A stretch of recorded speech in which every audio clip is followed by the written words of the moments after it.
Okay.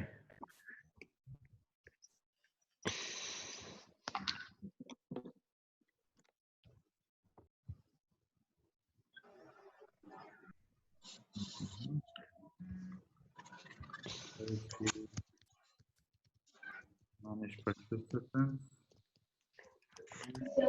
Wait a little bit until that join.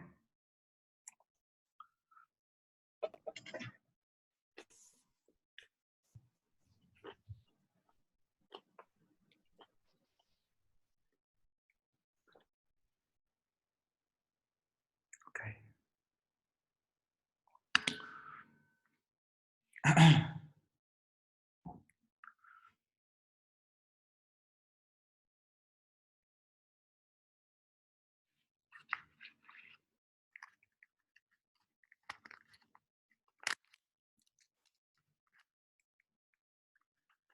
Okay. So back to the view, the single view. The SQL statement was something like this: create view single as select name, age, and income from person, where name not in select father from father child, or where not exists select star from father child when name is equal to father, and not exists select star from mother child where name is equal to mother. So multiple ways of creating this single view. Okay, so this, when we executed this, this resulted in this view in the database. This is not a table. Again, I repeat, this is not a table. This data is not stored anywhere on disk. It's every time I click on this, it runs, you see it's doing some loading, and what it does, it runs the query that, so it stores the SQL statement that the view is defined on, and it runs this query over and over to get me the results. But I have a way of accessing it as if it's a table. So I can now go here and say, select star from single. Yeah, so I can, as if it's any other table in the database. And if I execute this SQL query, it will give me the results, the records that are in this view. Get it? Okay.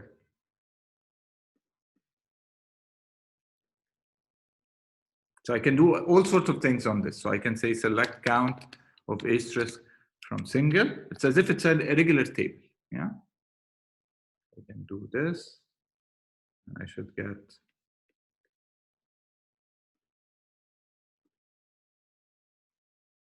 if I do select count of asterisk, I get 5. Yeah, because I have 5 people who are single in the database, and so on. Can you insert and delete from it? So insert and delete is not allowed from views. Yeah, so really it's not a table. Okay.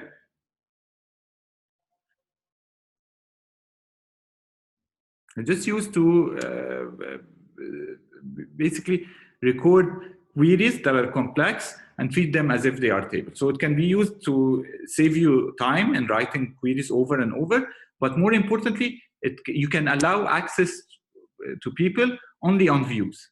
So you say, okay, certain users, right? So only are allowed to access single. Tables are basically the database administrator. You, right, the creator of the database, have only access to them. You can update them. You can view all the information there. That's you, because you have, you're the creator of the database. But allowing people to view things or interact with the database happens through the views. It's like a shortcut, exactly. Shortcut, but you also allow privileges to certain people. So it's a door to the database, a secure door to the database. Yeah. So only store, information, certain information that you want to make available, you put them in a view, and then you allow people to view this view. Let's see. Okay. Yeah. So what is the difference between a view and not a view? So the view is not a table. It looks like a table in the database. So if you look at it in the database here, here is the view we created, which is single. I can click on it and it will show me records as if they are a regular table in the database. The difference is that this is not a table in the database. It's not stored on the hard disk. Yeah, so this information is not recorded. What happens is every time I click on this view, or every time I say select star from this view, it executes the query, this query. It will execute this query, right? Select p.name, p.age, p.income from person, blah, blah, blah, and then return the results. Yeah. So why do I need these views? It gives you a way of abstracting data. So you have access, as a database administrator, you have access to the base tables in the database, and then you securely allow people to view only certain views. So, you know, depending on what type of user it is, you allow them to view certain views. So not the actual data in the database. You allow them also not to update the database. Yeah, so you don't give them access to updating record in the database. So all that you see in your AUBSys and Moodle and stuff like this is typically views of the actual database. Yeah, so this is what it is used for. Right? Good. So now, right, once I have this view, I can treat it as if it's a regular table. So I can say select, for instance, count of asterisk from single. Not only count of asterisk, I can say count of asterisk, maximum of income,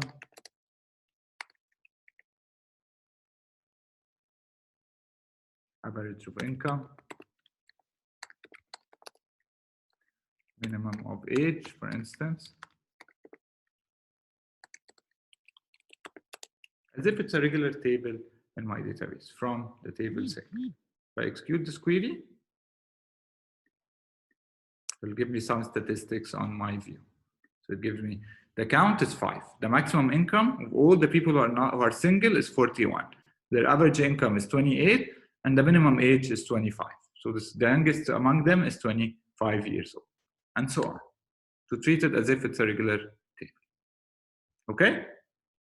Good. Here's another view. We want to create a view that has the number of children, average income per child for each mother.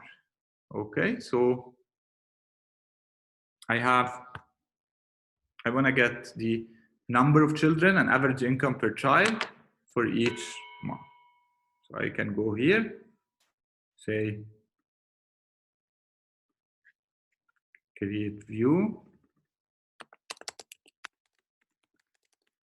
mom or moms as, and then I write a select state. So select, I want the name of the mom, so name, right? What was the query? Select the number of children. For every mom, select the number of children.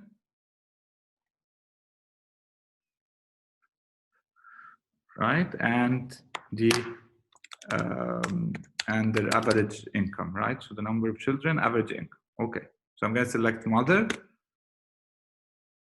average of count of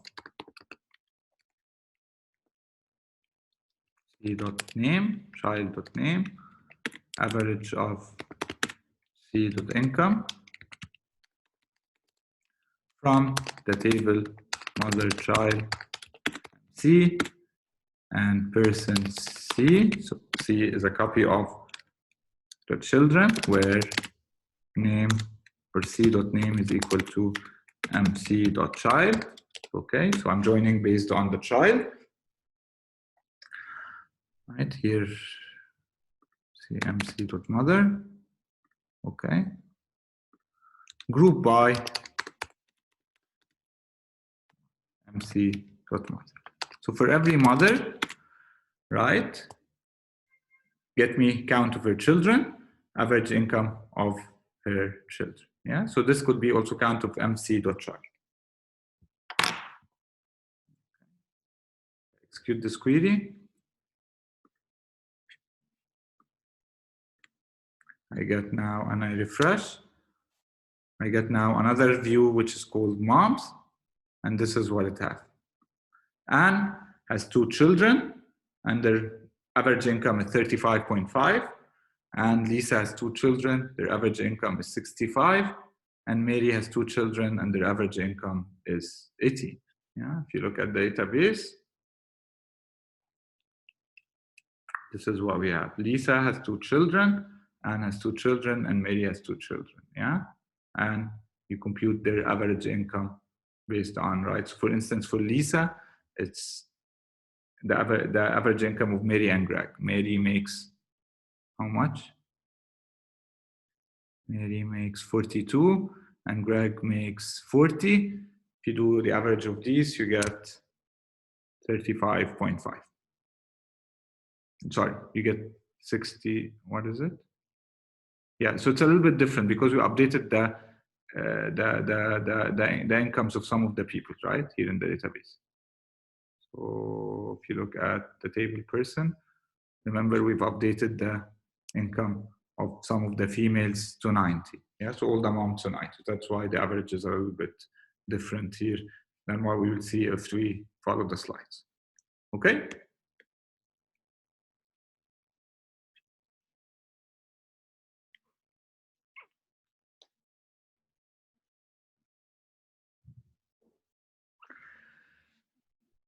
Using 2 tables, any difference in terms of efficiency between using 2 tables in the from close like you just did versus using the join keyword? No, there is no, right?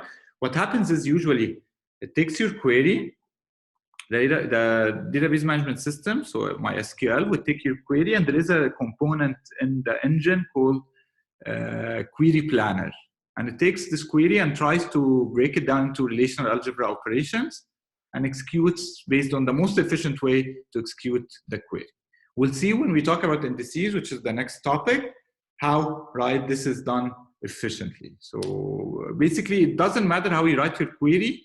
In most cases, the query planner will be able to try to find the most efficient way to execute the query, given, right, the indices that you have.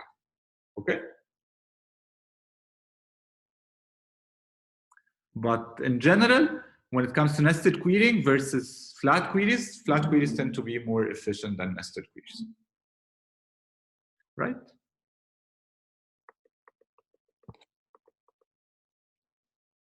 Okay. So now I have this view moms. It's like a table. So I can use it in any SQL statement. So I can say select district from mother, from moms, right? As if it's a regular table where mother equal to Anne, for instance. So find me information about Anne alone. Yeah. If I execute this query,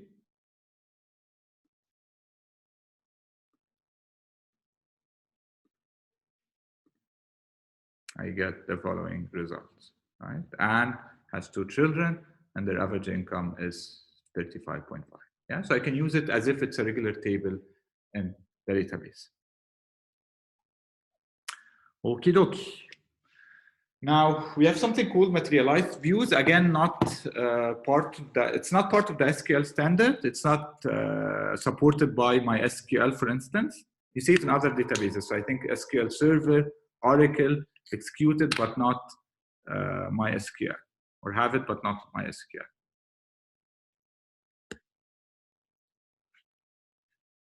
Okay.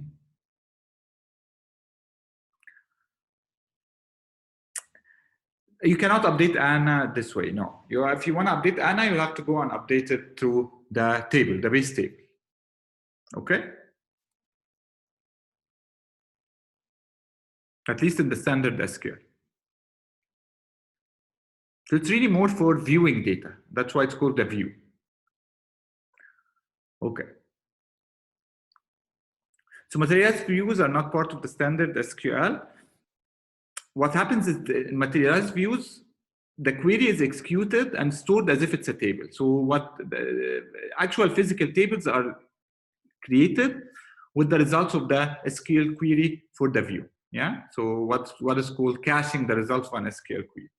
It's more efficient, of course, than regular views, since query doesn't have to be executed each time a view is invoked, but requires more storage and needs to be refreshed each time base tables are updated. So each time I update a table, so the interesting thing here is if I change, let's say I go here to moms.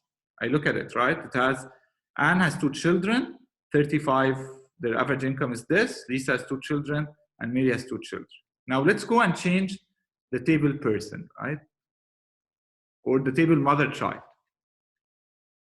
So I can go here and say delete. So I change the table, the base table from mother child, where child is equal to, let's see. I'm going to copy this. So I want to delete some of the records in mother child. So I have Lisa had 2 children, Mary and Greg. Yeah. So let's say I remove Greg.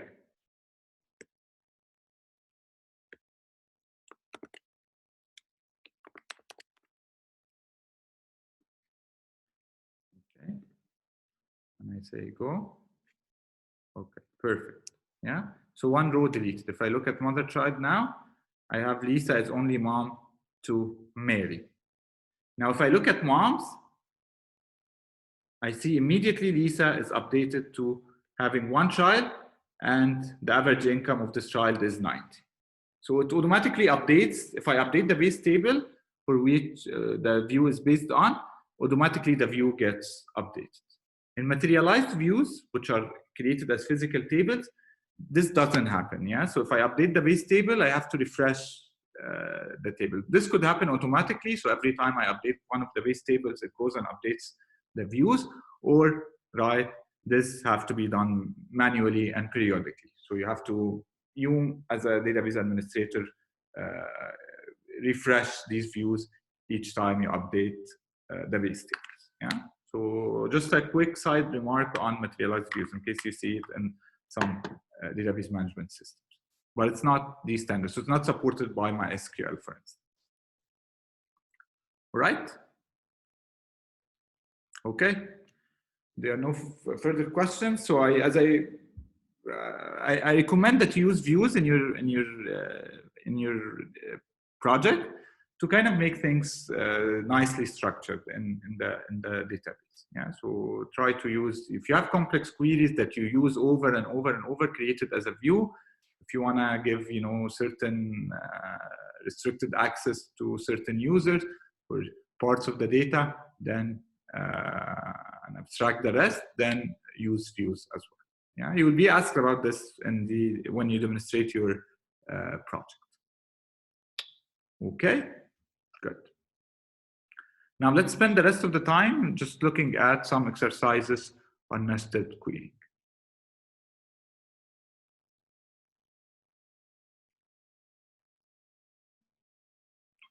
Yes, so what is materialized views?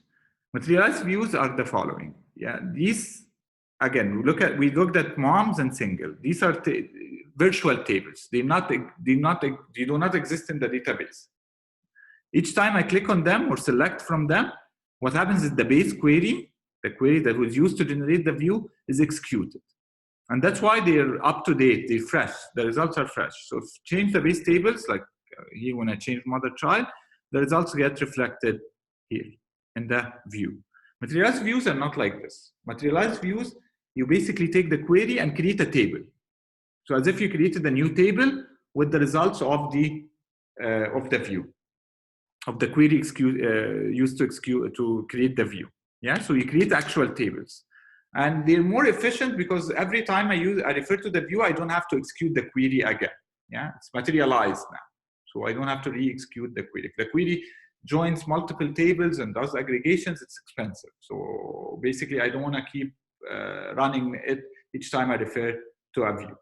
Yeah. On the other hand, so it's more efficient, but on the other hand, it's not fresh.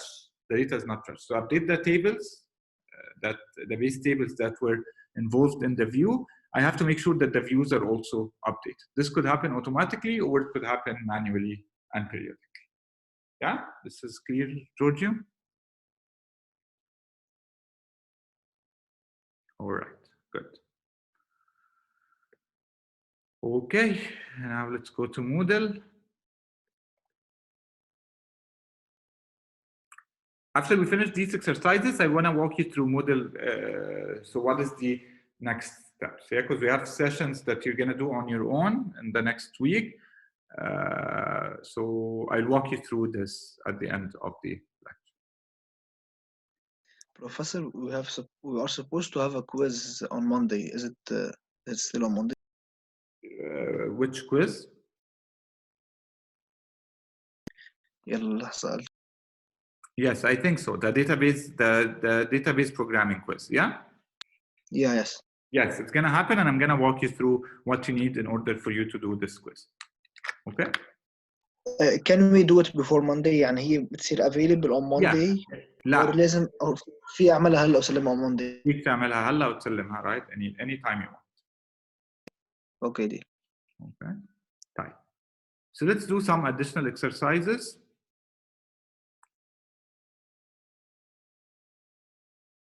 Professor, regarding the quizzes we used to do in the recitations, we don't have these anymore, right? Yes. So we're gonna keep those ones that are face-to-face. Okay, thank you.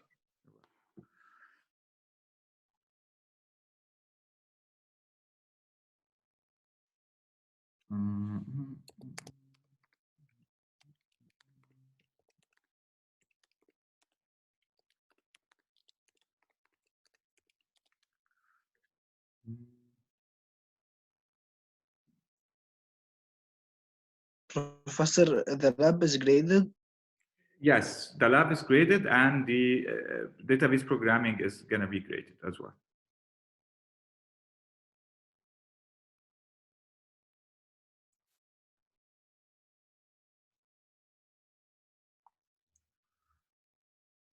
I will walk you through everything, but let's do just these exercises, get it over with. So the midterms, I've corrected my questions. I don't know if Dr. Wadia is still correcting or not, but the problem is we cannot physically meet. So we cannot really go and post the grades or give it to the TAs to post the grades. So, you know, with the situation right now, it's not advised to physically meet. So we'll have to hold on this until we can actually figure out a way of doing this. Yeah. So it's what's causing the issue or the delay is the restrictions on physical meetings.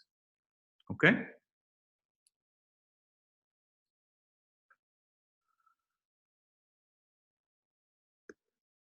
Why is it not opening?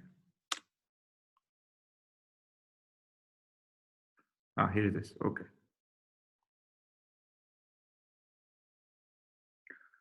Okay. So we have this database schema. You have course, professor, and teach. 3 tables. And teach has, you know, 2 foreign keys. One is a course code that references course. Okay. And one is social security number that references the professor. So the teacher table contains the following: the code of the course, the semester, and the social security number of the professor teaching the course in this semester. And status here in the professor can be full, associate, or assistant. Yeah, so just a side information. Okay. Let's see the first query. We want to return the social security number of professors who have taught CSC 67110 but never CSC 7710. Any thoughts? So I want to find people who have taught the social security number, people who have taught this course code but never this course code.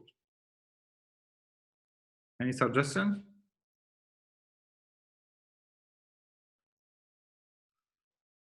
Okay. How do I get the people who have taught this course?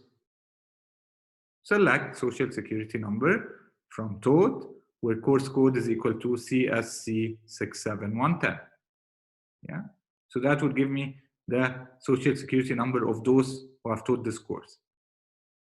How do I get the social security number of the professors who have taught this course? It's the same select statement where the course code is equal to this.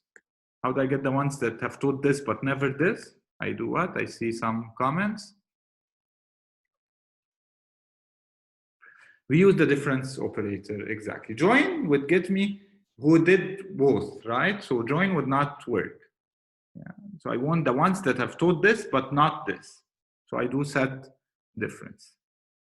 So I basically say select social security number from taught, where course code is equal to this, except, which is the set difference operation, select social security number from taught, where course code is equal to this. Can we use exist? How can you use exist? So I don't know how, yeah, Muhammad, you can use exist. You can try it out, right? So try to, write the query and see if it makes sense or not. To me, the only straightforward way is to do set difference. I want to get the social security number of people who taught this course, and then out of them, make sure that they haven't taught the other course. Okay?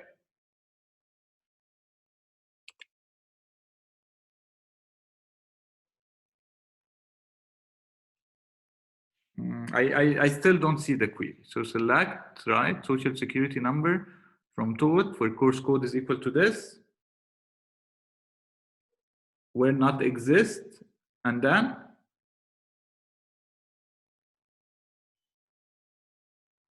I have to see the query, the whole query, yeah? It might work, it might work. Okay, second query. Return the names of courses that have more than 3 credits and have been taught in at least 2 semesters by the same professor. Let's see if you remember everything we talked about in SQL. How do I get courses that have more than 3 credits? It's basically select course name from course where credits is greater than 3. So that's easy. And then have been taught in at least 2 semesters by the same professor. So I have to do some grouping here and counting. Yeah, I want to group by the social security number of professor and make sure that the count of, right, the course code of the semester is greater than 2. So here's how I do it. So select course name from course where course code in. Yeah.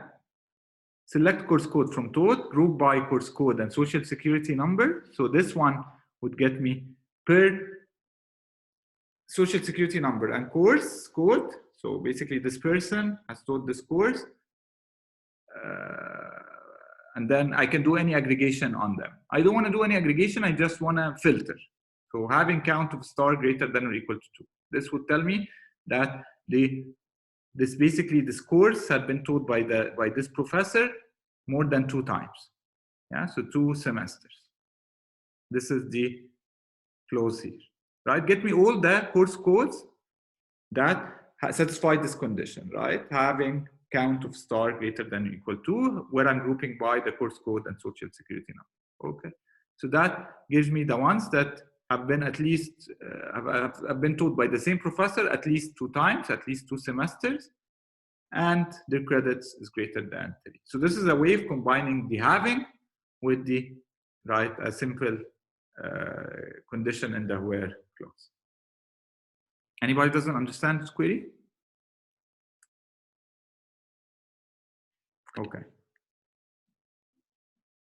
Wow, we're running out of time, yeah? Okay. Retain the name of professors who have taught less than 5 different courses.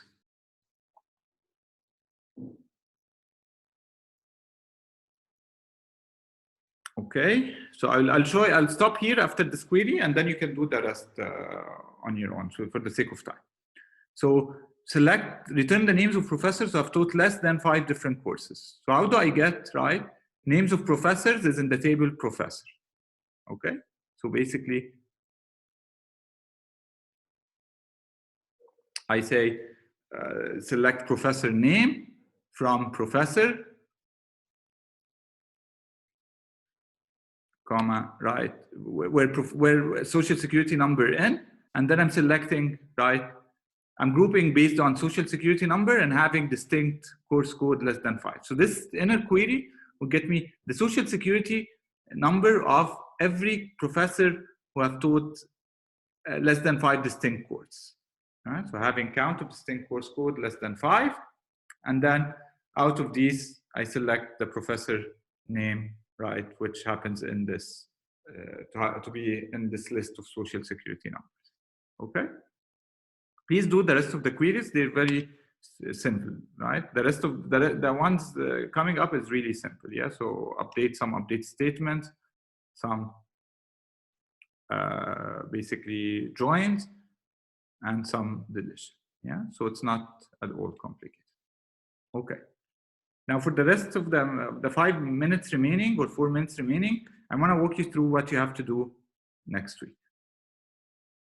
So starting from Thursday. So first of all, you can now do the practice exercises. So you can download the practice exercises. So practice exercise 7, which has questions on nested querying and overall on SQL. So please do them.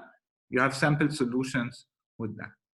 And then you have the database programming. So please review these slides, the database programming slides before Thursday. So you can do them on Thursday if you want.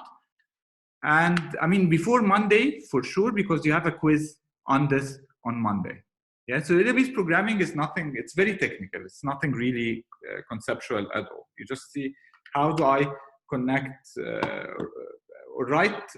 connect my database to a general purpose programming language. So like Java. So how do I create, a Java interface, or use NetBeans, or use Eclipse to connect to a database? So it tells you some of the libraries that you should use to do this. Yeah, so you can use this as a reference, or use some of the links that we have. It's a quiz. Yeah, so the database programming quiz is the one you have to submit on Monday, and then the lab you have to submit on Thursday. Yeah, the lab depends on what you've done in the quiz. So you do the quiz first, the database programming quiz first, and then based on it, you will be doing the SQL lab. Okay? The lab is for next Thursday, man. Yes, next Thursday. So if you look at it, right, the deadline is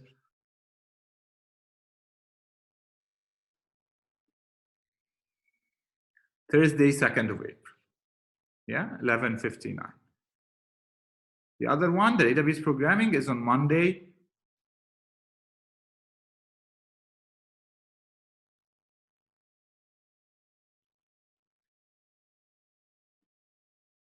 is on Monday, 30th of March. So this Monday, yeah, the coming Monday. And then based on what you've done here, you will be doing the SQL lab assignment. Yeah, so these are assignments. Yeah, so you can put them, you can do them anytime before the deadline. All right, you will do one of them. So each one of you is seeing only one version of this. There is no 3. Yeah, you will be seeing only one, right? Depending on your grouping. Okay.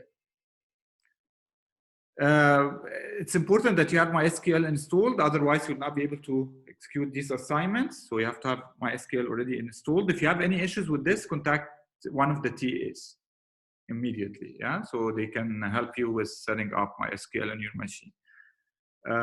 This is some installation instructions for MySQL. This is a guide on how to use NetBeans with Java in order to connect to a database. So you can read the slides and also this guide to kind of see how do I do this.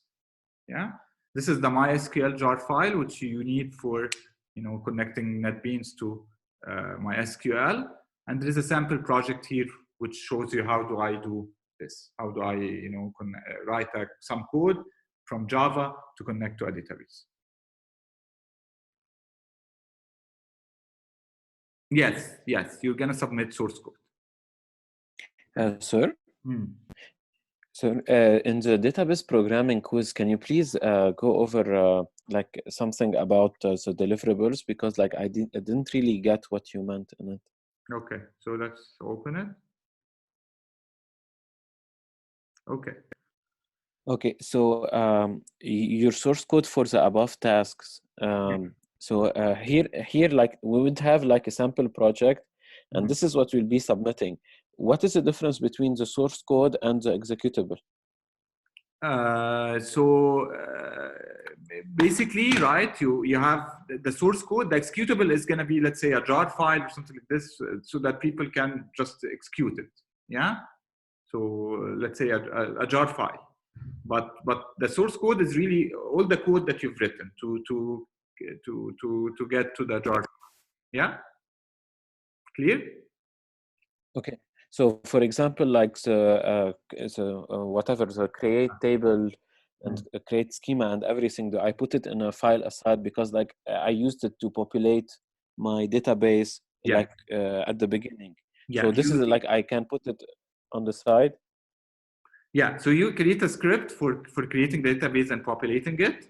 That's the first thing. Yes. Okay. Create it, and then you would create something called the stored procedure, which you will learn about in the database programming module, in the slides of the database programming module. Okay. That does this requested thing, so this query, and then create a graphical user interface to retrieve, right, all professors in department given in a given location, right? For other people, you have different types of tables. So, for instance, lab instructors and technicians and so on, but it's the same idea. Okay.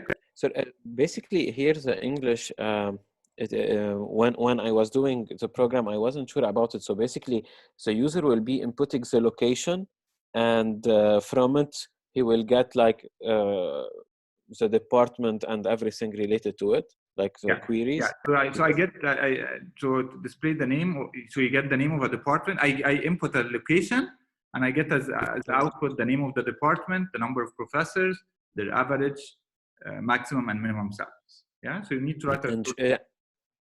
Yeah. And should I like upload it in the form of a table, or like it can be a text field? It's my last question. Thank you. What is it again? Can you repeat? So like the different outputs, for example, like the department, its department number and everything.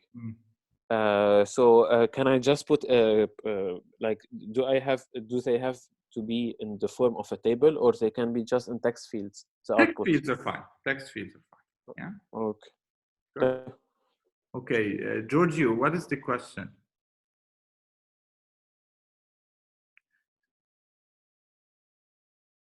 Sorry بعت لك من قصدي professor. I was trying to explain لجورجيو شو بعت امبارح. Yeah, you sent us an email yesterday. What is this about exactly? This is a question for me, Giorgio Nas? Yes, بعتت she email إنه في 3 questions أو شيء هيك. This is for the coming, for the next module. Yeah, so this is not yet covered. I'll talk about it in a bit. Okay? Yes. Okay. So now this is for the database programming quiz. Then comes, okay, less than a minute. We have less than a minute. Okay, I'll log in again, but I'll start the thing again if it closes. Then you have the SQL lab, which depends again on what you've done in the database programming quiz or assignment. So it's some SQL statements that you have to write. Write them in MySQL and then copy and paste the script. Okay, so you will see that we ask you to copy and paste the SQL statement into the and upload it. Yeah, so this is what you'll have to do for the second one. I'll send an email with a summary of all of this in a bit. Then on the next week, right, you have also something you have to do on your own, which is file organization. That's the next module. Yeah, so these are some slides. To view these slides, you have to use, you see it's a difference, it's not PowerPoint. You have to use the Firefox browser. It has some slides with questions embedded in them. Yeah, you can't move to the next slide before you finish answering the questions. So please use Firefox to do this. If you can't,